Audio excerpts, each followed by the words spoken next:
नमस्ते दोस्तों। एक्चुअली आज मैं बहुत खुश हूँ क्योंकि मेरे साथ आज से 2 महीने पहले कुछ इंसिडेंट्स हुआ था जिसकी स्टोरी मैं आपको सुनाना चाहता हूँ। एक्चुअली मैं डिजिटल मार्केटिंग का काम करता हूँ, जहाँ पे ऑनलाइन में कुछ वर्चुअल चीज़ सेल करता हूँ।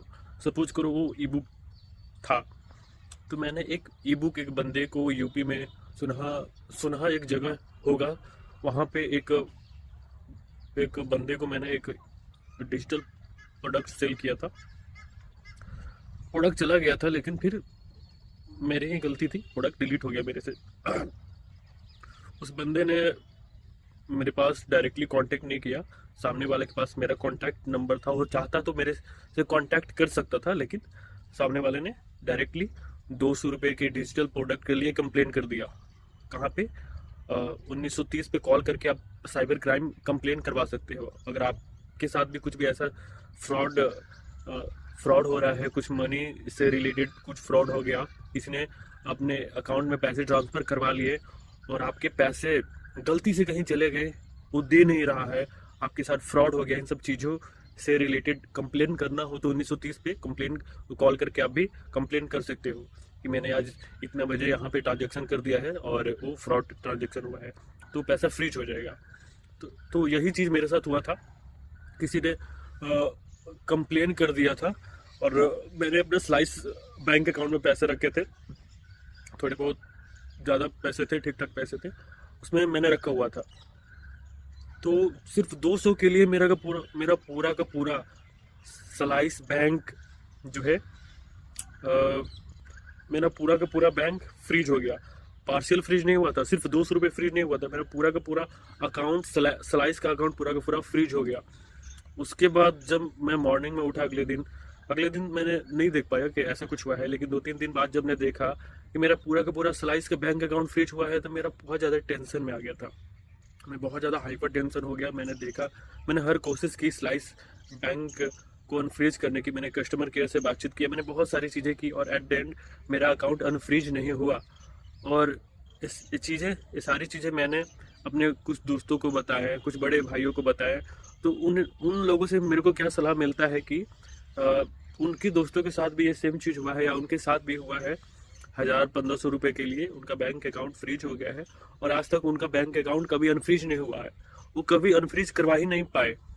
लेकिन मैंने सोच लिया था कि कुछ भी हो जाए, कुछ भी करना पड़ जाए, मैं अपने स्लाइस बैंक अकाउंट को अनफ्रीज करवा कर ही मानूंगा, चाहे कुछ, क्योंकि वो पैसे मेरे को अपने पिताजी को देने थे और पैसे मेरे लिए बहुत इंपॉर्टेंट थे। तो मेरा फर्स्ट स्टेप क्या हुआ, मैंने 1930 पे कॉल किया उस दिन।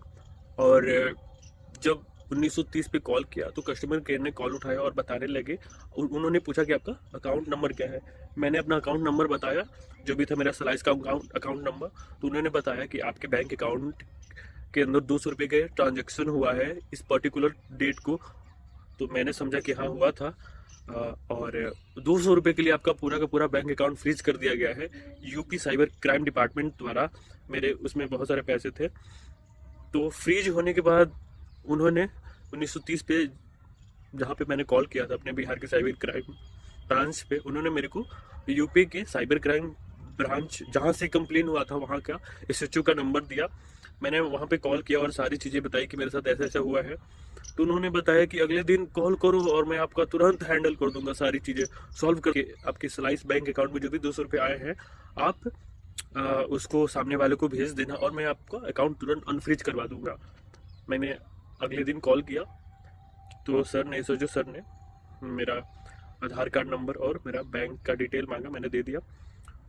शाम हो गया लेकिन कुछ भी ऐसा नहीं हुआ, मेरा अकाउंट अनफ्रीज नहीं हुआ। अगले दिन मैंने फिर कोशिश की अनफ्रीज, उन्होंने कॉल उठाया और बताया कि मैं कर दूंगा, लेकिन उस दिन भी कुछ भी अनफ्रीज जैसा कुछ भी नहीं हुआ। मैं आपको बता दूं, अनफ्रीज करवाने के लिए मैंने 2 महीने पापड़ बेले, 2 महीने मैंने कड़ी मशक्कत की है, मैंने इतना स्ट्रेस ले लिया था कि मैं आपको क्या बताऊं। तो फिर मैंने 2-3 दिन बाद कॉल किया उस लड़के को जिसने मेरे बैंक अकाउंट को फ्रीज करवाया था। मैंने उसको कॉल किया और सारी चीज़ें बताई और ये भी बताया कि तुमको मेरे को कांटेक्ट करना चाहिए था, मैं पैसे वापस दे देता या तो डिजिटल प्रोडक्ट फिर से दोबारा सेंड कर देता। बंदे को मैंने बताया कि जाके पुलिस स्टेशन में कंप्लेन वापस लो, मैं तुमको 200 रुपये भेज रहा हूँ। मैंने तुरंत 200 रुपये भेजे, और पर बंदा पुलिस स्टेशन नहीं गया कंप्लेन वापस लेने। उसने कॉल किया अपने वहाँ के एसएचओ को जिसने उसका कंप्लेन लिखा हुआ था, और ऐसे ऐसे सारी चीज़ें बताई और कंप्लेन वापस लेने के लिए बोला। लेकिन अगले दिन जब मैंने एसएचओ को कॉल किया तो ऐसा कुछ नहीं हुआ। उन्होंने अकाउंट फ्रीज, उनका मन ही नहीं था अकाउंट अनफ्रीज करने का, वो इग्नोर कर रहे थे उसको। वो इस चीज़ को छोटा मोटा चीज़ समझ रहे थे, एवे ही ले रहे थे। लेकिन मेरे को पता है कितना प्रॉब्लम हो रहा था मेरे को, बहुत ज़्यादा। फिर अगले दिन मैंने कॉल किया, सपोज कीजिए अब तक 5 दिन हो चुके हैं मेरे अकाउंट को फ्रीज हुए, 5 दिन हो चुके हैं। मैं हाइपर टेंशन में हूँ क्योंकि मैं लोगों से सुन रहा हूँ कि कोई भी अकाउंट ऐसे ही अनफ्रीज नहीं हो जाता। आज तक उन्होंने कोई भी अकाउंट अनफ्रीज होते हुए नहीं देखा था। तो वो अपना पर्सनल ओपिनियन शेयर कर रहे थे, मेरे दोस्त, मेरे कलीग, मेरे अड़ोसी पड़ोसी, कि उन्होंने कोई भी अकाउंट अनफ्रीज होते हुए नहीं देखा। मैं इन सब बातों को सुनकर हाइपर टेंशन में आ जाता था। सेकंड ठीक था, मेरे अंदर कॉन्फिडेंट था कि मैं कैसे भी अनफ्रीज करवा के रहूँगा। तो फिर अगले दिन मैंने कॉल किया 5 दिन के बाद, तो मैंने क्या सुना कि जो एसएचओ सर है जो मेरा कंप्लेन वापस ले सकते थे, वो किसी मेडिकल रीजन के लिए 5 दिन के लिए छुट्टी पर है। बहुत टेंशन हुआ कि 5 दिन बाद अब चीज़ें होंगी। 5 दिन मैंने वेट किया, 5 दिन बाद मैंने कॉल लगाया फिर से। वो हमेशा इस चीज़ को टालते रहते थे कि आज होगा, कल होगा, ऐसे होगा, वैसे होगा। करते करते लगभग 20 दिन हो गए, 20 दिन हो गए। सोचिए, आपको जब पता चले कि आपका बैंक अकाउंट फ्रीज हो गया है और वो अब अनफ्रीज कभी नहीं होने वाला है, और 20 दिन हो गए, तो मेरे को ऐसा होने लगा था कि शायद अनफ्रीज नहीं होगा अब कभी। मेरे सारे पैसे गए, पर मैं हार नहीं मानता था। मैं हर चीज़ करता था जो मैं कर सकता था। तो फिर मैंने क्या किया, मेरे को याद है, मैंने चैट जीटीपी से सुनहा यूपी में एक जगह है जहाँ पर मेरे बैंक अकाउंट से बैंक अकाउंट पे कंप्लेन हुआ था। सुनहा का डिस्ट्रिक्ट मैंने मालूम किया तो बस्ती डिस्ट्रिक्ट था।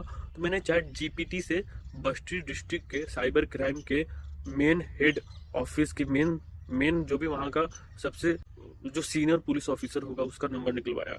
नंबर निकल गया, मेरे पास आ गया। मैंने कॉल किया और मैंने सारी चीज़ें बताई। एक बात मैं आपको बताना भूल गया, 20 दिन के बाद क्या हुआ कि जब मैंने उस लड़के को फिर से कॉल किया और सारी चीज़ें बताई कि 20 दिन हो गए, लेकिन आपने जहाँ पे कंप्लेन किया था वहाँ के एसएचओ सर जो है वो कोई भी कंप्लेन वापस लेने जैसे हरकत नहीं दिखा रहे हैं। उन्हें वो इग्नोर कर रहे हैं, वो रिस्पॉन्स ही नहीं कर रहे हैं कि वो कंप्लेन वापस लेना चाहते हैं। तो उस लड़के ने फिर पुलिस स्टेशन में बात किया कि 200 रुपये से रिलेटेड उसने कंप्लेन किया था और वो वापस लेना चाहता है और मेरा अकाउंट अनफ्रीज करना चाहता था। ऐसा कंप्लेनर ने अपने जहाँ पे उसने कंप्लेन किया था वहाँ के एसएचओ से बातचीत करके बताई ये सारी चीज़ें।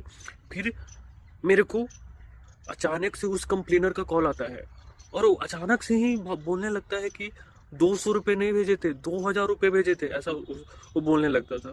तो मेरे को डाउट आता है कि 2000 रुपये भेजा था उसने, ऐसे क्यों बोल रहा है। तो मेरे को डाउट हुआ कि शायद कहीं पुलिस स्टेशन वाले जहाँ उसने कंप्लेन किया है वहाँ के एसएचओ सर या कोई सर तो इसको नहीं सिखा रहे हैं कि ऐसा बोलो कि सामने वाले को ऐसा बोलो कि 2000 रुपये भेजे थे तो 2000 रुपये वापस करो। कि उस लड़के ने एसएचओ को कॉल किया है और उसने मेरा अकाउंट अनफ्रीज करने के लिए बोला है और सामने से एसएचओ ने ये बताया कि जाके उसको बोलो कि 2000 रुपये भेजे थे, 200 रुपये नहीं भेजे थे, 2000 रुपये वापस करो। तो मैं सामने वाले कंप्लेनर को बोलता हूँ कि अगर 2000 रुपये भेजे होते तो उसका स्क्रीनशॉट भेजो कि मेरे पास 2000 रुपये आए हैं, तो मैं तुम्हारा 2000 रुपये वापस कर दूंगा। तो उसने कोई भी स्क्रीनशॉट नहीं भेजा और उसकी हरकतें बदलने लगी कंप्लेनर की। मैंने उसकी हरकतों के एनालाइज किया और समझा कि अब वो कंप्लेन वापस लेने में इंटरेस्ट नहीं दिखा रहा है। और एसएचओ को भी, शायद मैं गलत समझ रहा हूँ या सही समझ रहा हूँ, एसएचओ को भी शायद पैसे चाहिए थे, या तो मेरे से या तो कंप्लेनर से, बैंक अकाउंट को अनफ्रीज करवाने के लिए। तो उसके बाद 2-3 दिन हो जाते हैं, मैं उसको पैसे नहीं भेजता 2000 रुपये जो डिमांड कर रहा था। तो फिर मैंने पूछे कि 2000 रुपये किस लिए चाहिए। 20 दिन के बाद 25 दिन हो गए मेरे अकाउंट फ्रीज होते हुए। 25 दिन के बाद जब मैंने कॉल किया और बताया कि 2000 रुपये किस लिए चाहिए, तुम तो झूठ बोल रहे हो कि 2000 रुपये भेजे थे मेरे पे। तो वो बताने लगा कि 2000 रुपये इसलिए चाहिए क्योंकि उसको सुनहा से बस्ती और कोर्ट जाना पड़ेगा। मेरा केस कोर्ट में चला गया है और कोर्ट से एफिडेविट बनवाना पड़ेगा और इन सब चीजों के लिए 2,000 रुपये का खर्च लगेगा। और वो क्यों 2,000 रुपये दे, वो सामने वाला क्यों 2,000 रुपये दे मेरा अकाउंट अनफ्रीज करवाने के लिए। तो मैंने समझा और सही समझा कि ठीक ही बोल रहा है। तब तक मेरे को इन सब चीज़ों को नॉलेज नहीं थी कि सिर्फ 200 रुपये के लिए कोई कोर्ट कंप्लेन नहीं होता है, कोई एफिडेविट वगैरह नहीं बनवाना पड़ता है। 200 रुपये की कंप्लेन है तो पुलिस वाला सबूत लेकर खुद से भी केस को रफा दफा कर सकता है, उसको कंप्लेनर की भी आवश्यकता नहीं है। अगर मैं उसको प्रूफ दूं मैंने सामने वाले कंप्लेनर को उसका 200 रुपये भेज दिया है तो SHO सर खुद कंप्लेन को बंद कर सकते हैं, लेकिन ऐसा वो कुछ नहीं कर रहे थे। तो लड़का, तो कहानी ये है कि लड़का 2,000 रुपये की डिमांड कर रहा था और बता रहा था कि उसको मेरे से पैसे 2,000 रुपये इसलिए चाहिए क्योंकि उसे कोर्ट वगैरह जाना है, पुलिस स्टेशन वगैरह जाना है, भाड़ा वगैरह के लिए उसे 2,000 रुपये लग जाएंगे। तो मैंने उसे 2,000 रुपये के जगह एक बार 700 भेजा था और एक बार 1,400 भेजा था, तो 2,100 रुपये मैंने सामने वालों को भेज दिया। अब 2,100 रुपये लेके सामने वाला कॉल ही नहीं उठा रहा है, कॉल ही नहीं उठा रहा है। मैं लगातार कॉल करता रह गया, शाम को याद हो मेरे को सामने वाले ने कॉल ही नहीं उठाया। उल्टा सामने वाले कंप्लेनर ने धमकी देने लगा कि मैं कंप्लेन वापस नहीं करूंगा, ऐसा वैसे वैसे वैसे। तो फिर मैं तो बहुत, एक तो मेरा बैंक अकाउंट फ्रीज, मैं बहुत स्ट्रेस में था, ऊपर से मैंने 2,000 रुपये किसी और से लेकर उसको भेजे थे 2,100 रुपये, मैं और ज़्यादा स्ट्रेस, बहुत ज़्यादा स्ट्रेस। तब फिर मैंने क्या किया कि मेरा एक भाई साहब था, मैंने उसको इस कंप्लेनर का नंबर दिया और सब सारी चीज़ें बताई कि मेरे साथ ऐसे ऐसे हुआ है। कंप्लेनर ने 200 रुपये के लिए मेरे साला इस बैंक अकाउंट को फ्रीज करवा दिया है। मैंने 200 रुपये उसको भेज भी दिए जब मेरे को मालूम चला कि ऐसे ऐसे हुआ है। उसके बावजूद सामने वाले ने 2,100 रुपये की डिमांड की कि मेरे को कंप्लेन वापस करने के लिए चाहिए थे। फर्जी डिमांड थी उसकी। मैंने 2,100 रुपये भेज दिए और सामने वाले मेरे कॉल नहीं उठा रहा है। तो मेरे बड़े भाई ने उसको, मेरा अपना भाई नहीं था, कोई और था, तो उसको कॉल किया और समझाने के बजाय धमका दिया कि कहाँ से हो, क्यों कंप्लेन वापस नहीं ले रहे हो, 2,100 रुपये लेने के बावजूद धमका दिया पूरा बुरे तरीके से। इसलिए बंदा अब वो पुलिस स्टेशन जाकर कंप्लेन वापस नहीं ले रहा था क्योंकि मेरे भाई ने उसको धमका दिया। और शाम या रात में वह यही बता रहा था कि मैं नहीं जाऊँगा स्टेशन क्योंकि तुम्हारे भाई ने ऐसे ऐसे धमकाया है। फिर मैं और स्ट्रेस में, फिर मैंने 26वां दिन SHO को कॉल किया, मैंने सारी चीज़ें बताई कि आपको मैं कॉल कर रहा था ये पूछने के लिए 25वें दिन में कि सामने वाला 2,000 रुपये की डिमांड कर रहा है, कंप्लेन उसको देना है कि नहीं। तो आपने कॉल नहीं उठाया। SHO ने 25वें दिन कॉल नहीं उठाया था जब मैंने सामने वाले को, कंप्लेनर को 2,100 रुपया भेजा हुआ था, नहीं उठाया था, इसलिए भेज दिया कि जाने दो, भेज दिया। 26वां दिन मैंने कॉल लगाया SHO को और सारी बातें बताई कि कंप्लेनर ने 2,100 रुपये का डिमांड किया था, मैंने भेज दिया है और अब वो कॉल नहीं उठा रहा है। तो SHO बहुत आराम से, स्ट्रेस फ्री, उनको मेरे को डांटना चाहिए था कि क्यों मैंने पैसे भेजे 2,100 सामने वाले को, लेकिन उन्होंने डांटा वाटा नहीं मेरे को, बड़े आराम से उन्होंने बताया, बोला। जबकि डांटना था, मैं चाहता था कि मेरे को डांटे सामने वाले से, तब SHO जेन्युइन होना चाहिए। मैं किसी को ऐसे ही 2,100 रुपये भेज रहा हूँ और सामने वाला कोई रिस्पॉन्स नहीं दे रहा है, SHO रिस्पॉन्स नहीं दे रहा है, कुछ गड़बड़ थी। तो सामने वाले SHO ने बताने लगा कि आपने जो पैसे 2 बार में भेजे हैं उसका बैंक स्टेटमेंट जाके अपने बैंक से निकलवाइए और उसका फोटो भेजिएगा 2-3 दिन बाद। तो सपोज करो 28वें 29वें दिन मैंने ChatGPT से, सुनहा गांव का नाम था, बस्ती डिस्ट्रिक्ट में पढ़ता था, तो बस्ती डिस्ट्रिक्ट के senior cyber crime department officer को कॉल किया और सारी चीज़ें बताई मैंने। वो सीनियर SHO थोड़ा सा भड़क गया और उन्होंने कंप्लेनर का नंबर मांगा। मैंने कंप्लेनर का नंबर दिया, उन्होंने मेरे सामने कंप्लेनर को कॉल किया और बोला कि क्या ऐसा ऐसा हुआ है, क्या मैंने, पीयूष ने तुमको 200 रुपया का, तुमने जो कंप्लेन किया था उसने तुम्हारा 200 रुपये भेज दिया है। तो सामने वाले ने, कंप्लेनर ने बोला हाँ भेज दिया है। और फिर सर ने पूछा, SHO सर ने पूछा, सीनियर SHO सर ने पूछा कि क्या तुम इससे 2,100 भी लिए हो। तो सामने वाला ने बताया कि हाँ 2,100 भी लिए हैं। तो सर भड़क गए, सीनियर SHO सर भड़क गए और बोलने लगे कि इस 2,100 रुपये क्यों लिए, जब 200 रुपये ले लिया तो 2,100 रुपये क्यों लिए। तो मैंने यही बात सुनी कंप्लेनर से कि उसने 2,100 रुपया मांगा क्योंकि उसको सर ने बोला था। कौन से सर ने? Junior SHO sir. कौन थे वो? सुनाहा जिले के, सुनाहा गांव के एसएचओ सर, जहां कंप्लेनर ने कंप्लेन किया था। डिस्ट्रिक्ट वाले एसएचओ सर नहीं, उसके गांव वाले एसएचओ सर ने ऐसा ऐसा बोला था कि सामने वाले से 21 रुपये ले लो। तो सर और भड़क गए, सीनियर एसएचओ सर, और उन्होंने शायद कॉल किया होगा उस जूनियर एसएचओ सर को। मैंने कॉल, सीनियर एसएचओ सर ने फिर बोला कि ठीक है बाबू, मैं तुम्हारा कंप्लेन, जो तुम्हारा कंप्लेन है मैं हैंडल करता हूँ, सब ठीक हो जाएगा। मैंने कॉल रख दिया और जस्ट 30 मिनट बाद वो जो जूनियर एसएचओ सर थे, जो बस्ती गांव के थे, उन जो कभी मेरे बैंक अकाउंट को अनफ्रीज करवाने के लिए कभी उतना रिस्पांस नहीं दिखाते थे, जो ऐसे ही उतना रिस्पॉन्स ही नहीं दिखाते थे कि वो मेरा बैंक अकाउंट अनफ्रीज करना चाहते थे, उन्होंने अपने तरफ से कॉल किया उधर से और उन्होंने बड़ा आराम से प्यार से जी करके बात करना स्टार्ट कर दिया कि बाबू जाओ बैंक का स्टेटमेंट निकलवाओ जो आपने 21 रुपये भेजे हैं, और एक अपने आसपास के कोर्ट में जाके एक नोटरी बनवा लो कि आप कि कंप्लेनर ने मेरे अकाउंट में 200 रुपये भेज दिए हैं स्लाइस बैंक अकाउंट में, मैंने उसको 200 रुपये की जगह 2100 भेज दिया है, तो कंप्लेनर मेरा 1900 रुपये वापस करेगा और हम दोनों सहमत है इस चीज के लिए, और अब आगे से हमारा कोई कंप्लेन नहीं है और रफा दफा हो जाएगा ये कंप्लेन। मैं इस चीज के लिए रेडी हो गया, मैंने नोटरी बनवा ली और मैंने शाम को सर को भेज दिया, जूनियर एसएचओ सर को, पर उन्होंने फिर और नोटरी ली।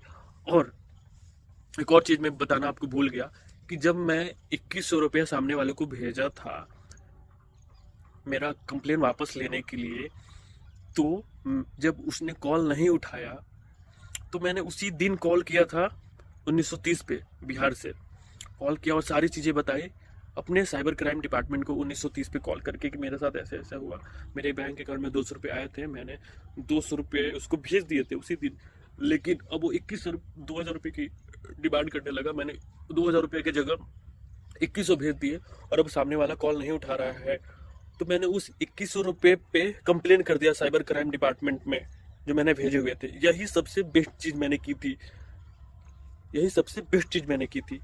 तो मैंने कंप्लेन कर दिया था और वो 2100 रुपये फ्रीज हो गया था उसके बैंक अकाउंट में जाकर, सिर्फ 2100 फ्रीज हुए थे सामने वाले कंप्लेनर के, पंकज चौधरी के। पूरा बैंक अकाउंट फ्रीज नहीं हुआ था, सिर्फ 2100 रुपये फ्रीज हुए थे। तो मैं ये बात बताना भूल गया था, मैं आपको बतला दिया। फिर क्या हुआ कि जब मैंने, अब बात आती है नोटरी की, जब मैंने नोटरी बनवा ली और मैंने स्टेटमेंट निकलवा लिया बैंक से, 21 रुपये जो मैंने गलती से नहीं, जो सही तरीके से भेजे थे, लेकिन नोटरी में लिखा हुआ था कि गलती से मैंने भेजे हैं, तो मेरे को 200 रुपये उसमें से काट के, मैंने 200 रुपये पहले भी भेजे थे लेकिन वो माना नहीं जा रहा था।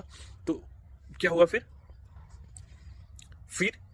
सर को पता चला कि जो मैंने 2100 सामने वाले कंप्लेनर को भेजे हैं वो मैंने फ्रीज करवा दिए हैं 1930 पे कॉल करके। जब जूनियर सर को, जब बस्ती जिला के जब सुनाहा गांव के जूनियर सर को ये चीज मालूम चला कि मैंने बैंक अकाउंट उसका फ्रीज करवा दिया है, तो वो थोड़े भड़क गए, हल्का सा भड़क गए तभी, और बताने लगे कि तुम उसका बैंक अकाउंट फ्रीज करवा दिए हो। मैंने बोला हाँ मैंने फ्रीज करवा दिया है और मैंने सही किया था फ्रीज करवा के। तो उन्होंने क्या बताया कि तुम्हारा अकाउंट अनफ्रीज नहीं होगा, बावजूद कि मैंने सीनियर सर को कॉल किया था, उसके बावजूद भी उन्होंने बोला कि तुम्हारा अकाउंट अनफ्रीज नहीं होगा, तुम्हारा स्लाइस अकाउंट अनफ्रीज तभी होगा जब तुम उसके 2100 रुपये वाले कंप्लेन को बिहार से वापस करोगे। मैं बहुत कंफ्यूज नहीं, मैं बहुत कॉन्फिडेंट था कि मैं 1930 पे कॉल करूंगा और जिस तरह से मैंने कंप्लेन की थी उस तरह से मैं कंप्लेन वापस कर लूंगा, लेकिन ऐसा कुछ नहीं हुआ है। मैंने एसएचओ सर का बात मान ली, मैंने बोला कि ठीक है मैं 2100 वाला कंप्लेन वापस ले लूंगा, बावजूद कि उसने 1900 रुपये वापस नहीं भेजे थे मेरे। मैंने कॉल किया 1930 पे और सारी चीज़ें बताई और मैंने बोला कि मैं कंप्लेन वापस लेना चाहता हूँ।